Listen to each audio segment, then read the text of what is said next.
इस समय में अयोध्या परिक्षेत्र में स्थित है।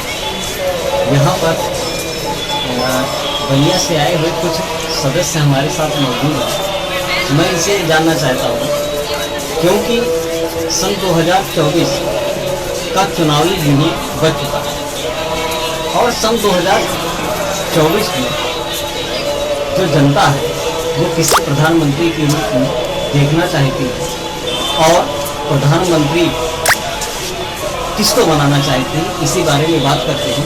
हमारे साथ एक व्यक्ति मौजूद है, उन्हीं से जानने की हम कोशिश। ठीक है सर, सबसे पहले तो आप हमें हमारे दर्शकों को अपना परिचय दें।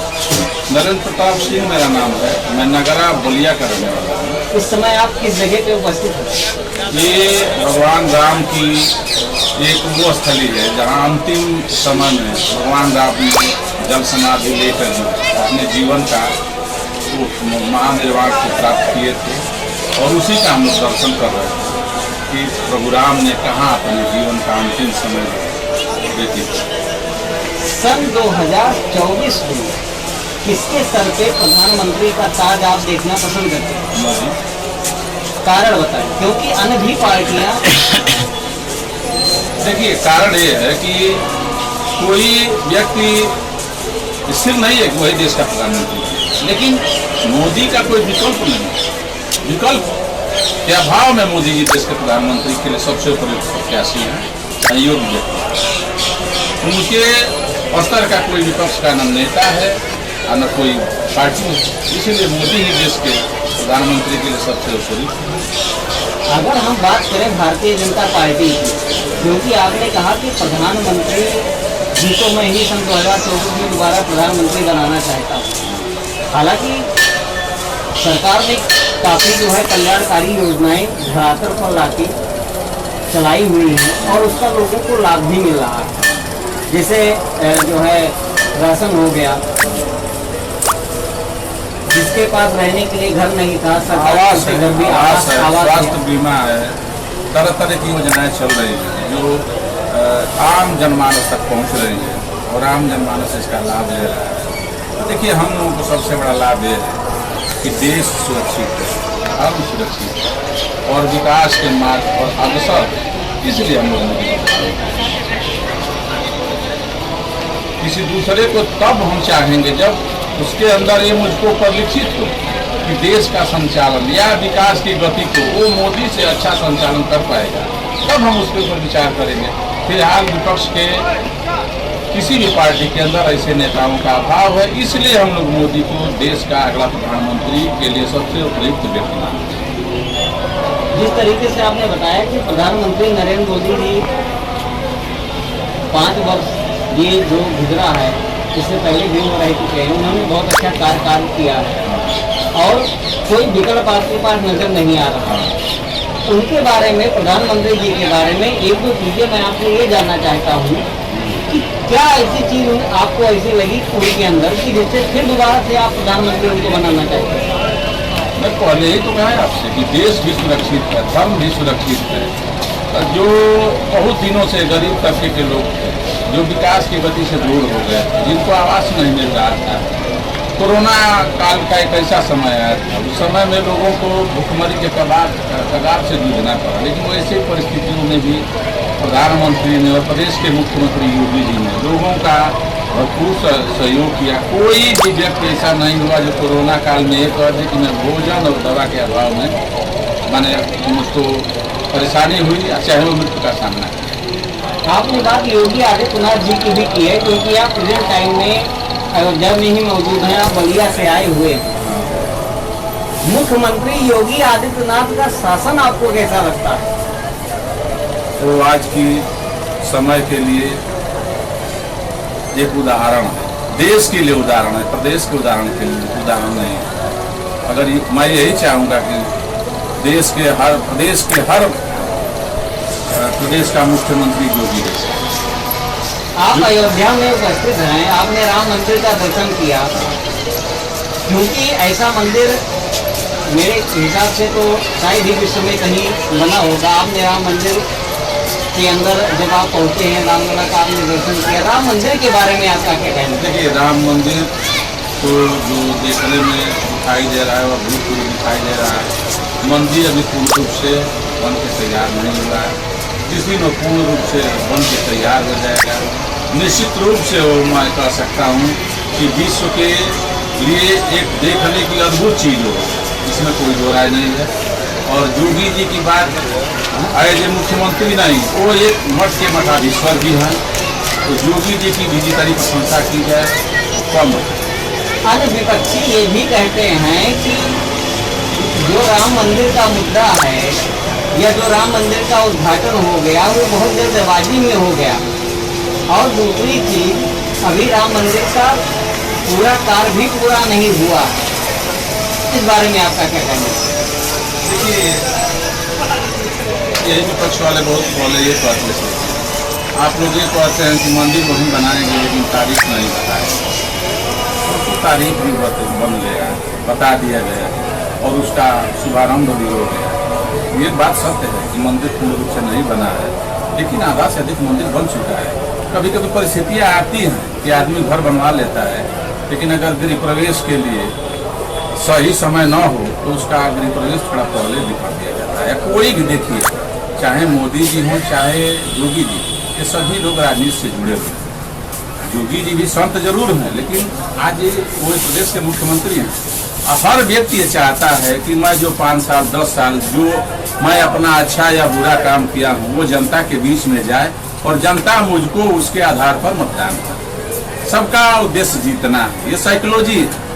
तो इसलिए मंदिर का उद्घाटन थोड़ा समय से पहले मोदी और योगी जी ने कर दिया, ताकि 2024 के लोकसभा में इसका भरपूर जो काम की हुआ है उसका जनता के बारे में, जनता के अंदर संदेश जाए और जनता मतदान करे और पुनः देश के बागडोर के हाथ हो।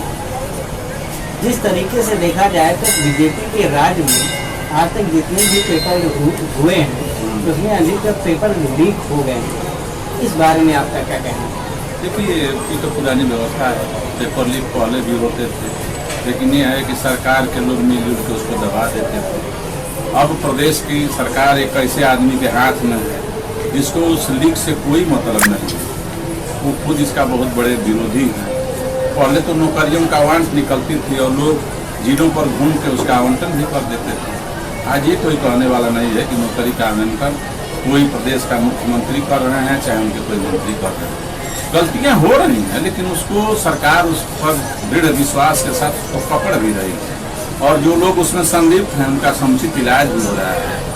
और योगी जी के बारे में तो हम कह सकते हैं कि मुझे पूर्ण विश्वास है कि जो भविष्य में परीक्षाएं होंगी उसमें योगी जी जो ये लोग कुकृत्य कार्यों के द्वारा परीक्षाओं को बाधित कर रहे हैं, ऐसा करने में सफल नहीं होगा। अगर बात हम किसानों की करें तो बीजेपी ने किसानों के प्रति कौन से ऐसे कार्य किए हैं कि जिससे किसानों को भी प्रधानमंत्री जी को एक बार फिर से दोबारा लाना चाहिए? देखिए, किसानों के लिए जितना करना चाहिए उतना तो सरकार नहीं कर पा रही है, थोड़ा कम कर पाई, लेकिन पहले की सरकारें जो है किसानों के लिए कुछ भी नहीं कर पाती। चाहे मोदी जी की सरकार हो या योगी जी की सरकार हो, पहली बार ये सरकार दोनों जो केंद्र और राज्य की है किसानों के बारे में सोचना प्रारंभ किया और कुछ मूलभूत कार्य हैं जिसको सही दिशा में किसानों की आय में वृद्धि करने के लिए प्रयास भी किया जाए, लेकिन अभी जितना होना चाहिए उतना नहीं हो पाया। किसान सम्मान निधि जो सरकार चला रही है या जो इसका लाभ किसानों को दे रही है, इस बारे में आपका क्या कहना है? देखिए, किसान सम्मान निधि जो भारत सरकार दे रही है वो सराहनीय है, हर किसानों को मिल रहा है, इसके लिए हम मोदी जी को धन्यवाद देते हैं। लेकिन किसानी का खर्चा प्रतिदिन बढ़ता जा रहा है, सरकार को उसके ऊपर भी ध्यान देना चाहिए। और किसान सम्मान निधि के अलावा मैं ये चाहता हूँ कि जो खर्चा है एग्रीकल्चर का जो बढ़ता जा रहा है उसको किसी तरह जो है किसानों को आर्थिक प्रोत्साहन के रूप में अलग से धनराशि दी जानी चाहिए, इसलिए कि 2000 की धनराशि तो उस किसान को भी मिलती है जो 6 डिसमिल का काश्तकार है, लेकिन 600 डिसमिल का जो काश्तकार है उसको भी 2000 रुपये ही मिलता है, मैंने साल में 6000 मिलता है।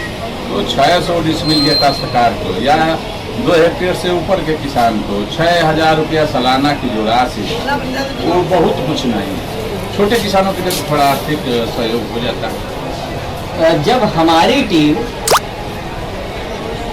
जमीनी स्तर पर निकली है तो सबसे बड़ी समस्या जो किसानों के सामने आके जो मतलब सबसे बड़ी समस्या पैदा हुई है और जो उसका वो फेस कर रहे हैं वो सबसे बड़ी समस्या है छुट्टा जानवरों की।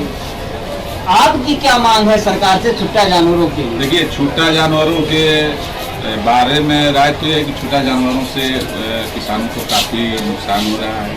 दिन भर किसान अथक परिश्रम करके अपना काम करता है, फिर रात को छुट्टा पशुओं से अपने फसल की रखवाली भी करना पड़ता है। लेकिन मैं एक चीज़ से बहुत माने प्रसन्न हूँ कि पूर्ण रूप से तो नहीं, लेकिन योगी जी के छुट्टा पशुओं से निजात दिलाने के लिए जो ग्राम स्तर पर जो इन लोगों के लिए अलग से वो गौशाला बनवा रहे हैं, उससे हम लोगों की समस्याओं को, ये तो मैं नहीं कह सकता हूँ कि 100%, लेकिन 70-80% निजात अब मिल गया पहले की अपेक्षा। और ये योगी जी के मैं कहना चाहता हूँ आपके चैनल के माध्यम से कि जो 70-80% छुटकारा हम लोगों को मिल गया है, थोड़ा और प्रयास होगा तो 100% मिल जाएगा और हम लोगों के फसलों की रक्षा होगी। जिस तरीके से बताया आपने कि अगर किसी के पास कम भूमि है, किसी के पास ज़्यादा भूमि है, फिर भी सरकार सबको एक समान ही जो है पैसे का एक लाभ दे रही है। हाँ, आपके दिलो दिमाग में कौन सा ऐसा विचार है कि अगर सरकार इस तरीके से अगर कार्य करती तो किसान और ज़्यादा लाभान्वित उससे होते? देखिए, ये तो किसानों के लिए सरकार सम्मान निधि दे रही है, लेकिन असली बात तो ये है कि जब वो सम्मान निधि भूमि पर दी जाए, प्रति हेक्टेयर निर्धारित की जाए कि हम एक आर्थिक प्रोत्साहन राशि आपको दे। जैसे योगी जी इस सम्मान निधि के पहले अमर उजाला के एक पेपर में आया था कि प्रति हेक्टेयर कुछ धनराशि अलग से योगी जी देने वाले हैं, लेकिन इस सम्मान निधि के जारी हो जाने के बाद योगी जी उसको कंप्लीमेंट नहीं कर पाए। तो मैं आपके चैनल से माध्यम से यही कहूँगा कि सरकार सम्मान निधि दे रही है, सराहनीय काम है, लेकिन ये आर्थिक प्रोत्साहन की अलग से अगर धनराशि नहीं दी गई किसानों को तो किसान अंतोगत्वा खेती छोड़ने पर मजबूर हो जाएंगे। और मैं आपके चैनल से ये कहना चाहूँगा कि सरकार प्रति हेक्टेयर जो भी हो सालाना 5,000, 10,000, 20,000 जो देना चाहती है, सरकार कम से कम 10-20 हज़ार रुपये प्रति हेक्टेयर के हिसाब से दे।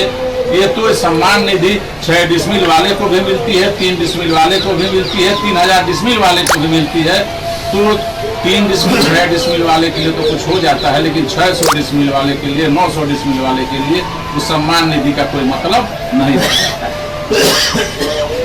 तो आपने देखा कि जिस तरीके से श्रीमान जी हमारे साथ मौजूद थे, इन्होंने बताया कि किसानों के ऊपर सरकार को ध्यान देते हुए कि जिनके पास कम भूमि है उनका तो उस प्रोत्साहन राशि से गुजारा हो जाता है, लेकिन जिनके पास थोड़ी सी ज़्यादा जमीन है एक निश्चित मापदंड बनाकर उनको भी उसी तरीके से प्रोत्साहन राशि वितरित करनी चाहिए। मैं Amit Kumar Shrivastava, regional bureau chief, DB Patan Mandal, बोला।